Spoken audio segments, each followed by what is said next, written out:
Hello friend, this morning we will make a sweet snack but an economical price.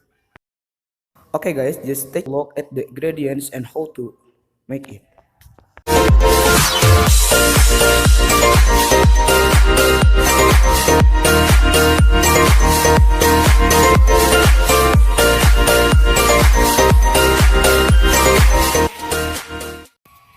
Ingredients. We need with sugar,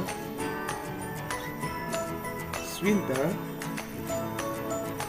jackfruit, sweetened condensed milk, and agar-agar from Nutrigen. Tools. Glasses. Pans, spoons, and agar-agar balls. How to mix? Add 1 packet of coconut flavored Nutridia. 2. Add 1 cup sugar or according to taste. 3. Add 2 cup water in the pan. 4.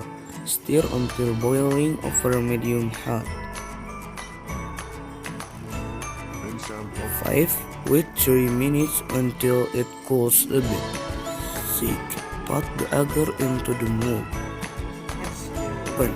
While inserting the jackfruit, then wait until it cools and hardens.